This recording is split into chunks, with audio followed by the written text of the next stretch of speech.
Mas pinagtibay ng Pilipinas, Amerika, Japan at Australia ang kanilang ugnayan sa Maritime Cooperative Activity sa West Philippine Sea. Pero ang China nagsagawa rin ng sariling military combat patrols sa South China Sea. Narito ang report.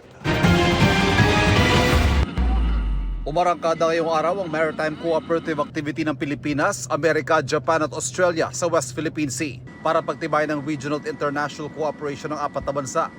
Naglayag ang BRP Gregorio del Pilar at BRP Ramon Alcaraz ng Pilipinas, USS Mobile na littoral combat ship ng Amerika, HMAS Warramunga na tribal class destroyer ng Australia at JS Akebono na destroyer ng Japan Maritime Self-Defense Force.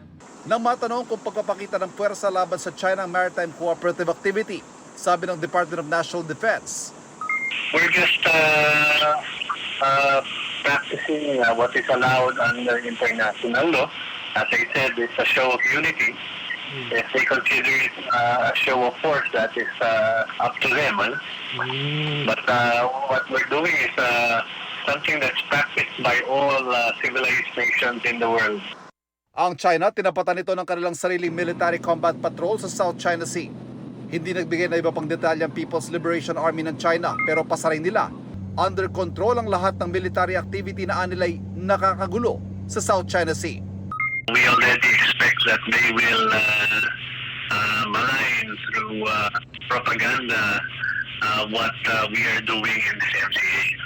Walang disputed area dyan. Sapagkat yan ay ating EEZ. It has already been ruled in 2016 by the Arbitral Tribunal na ang 9-line ng China ay walang visa dyan.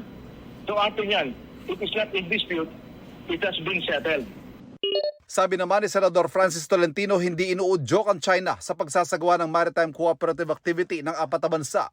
Sa halip, layo nitong ipaintindi sa China na ang pagkakaroon ng kapayapaan at stability sa rehiyon ay makabubuti rin para sa kanilang interes.